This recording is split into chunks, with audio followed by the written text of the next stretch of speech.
Tak vítajte na streche. To, čo tu vidíte, je komunitná záhrada, ktorá vznikla na jar minulého roku a aktuálne beží už druhá sezóna a už aj zbierame tohtoročnú úrodu. Komunitná záhrada vznikla v kontexte takého väčšieho projektu energetickej revízie budovy Starej tržnice a zároveň opravy strechy. No a keď sme sa už bavili o novej streche, tak bolo jasné, že bude zelená.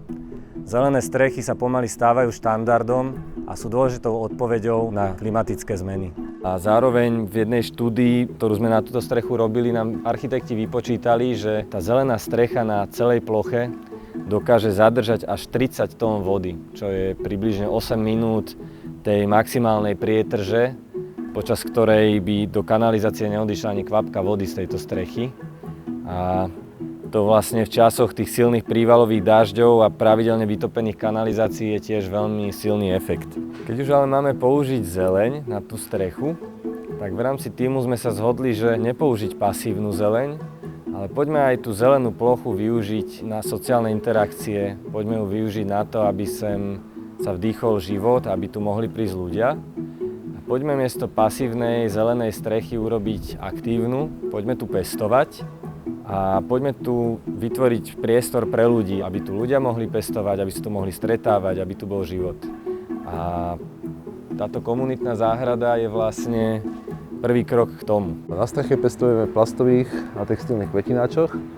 Túto možnosť sme zvolili kvôli zaťaženiu strechy.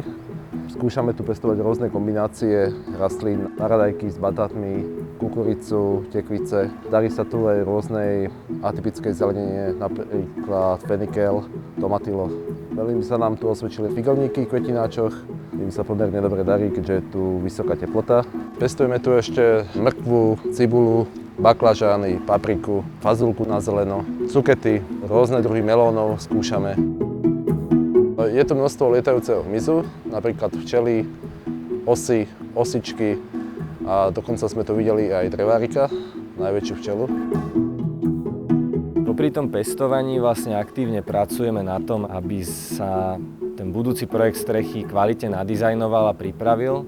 Táto práca sa deje v spolupráci s architektami, v spolupráci so stavebnými odborníkmi, aby sme splnili potreby pamiatkovo chránenej budovy, pamiatkovo chránenej zóny, všetkých tých technicky dôležitých prvkov, ale aby tu vznikol ten výsledok, ktorý si tu predstavujeme.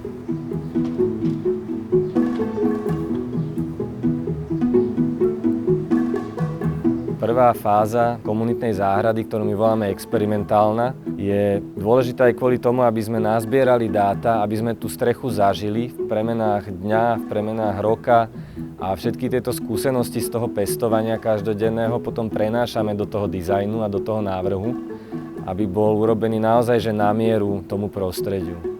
Veľa vecí sme za tie 2 roky už objavili, či už je to režim slnka, ktoré má svoju trajektóriu a vytvára nejaké špecifické podmienky.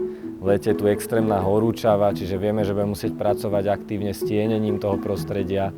Čiže všetky tie skúsenosti z toho pestovania, ktoré tu už teraz prebieha, sa potom zapracovávajú do toho plánu a zužitkujú sa pri tej rekonštrukcii, ktorej výsledkom bude už taká naozaj profesionálna, na mieru pripravená zelená strecha a samozrejme to sociálne zázemie, ktoré už teraz vzniká, tá komunita pestovateľov, náčencov, dobrovoľníkov, ktorí tu radi trávia svoj čas a radi majú ruky od hliny a radi zbierajú čerstvý hrášok a jahody, tak táto komunita tu zostane a bude vlastne takým zdravým základom pre tú budúcu strechu, keď sa raz podarí ju zrealizovať.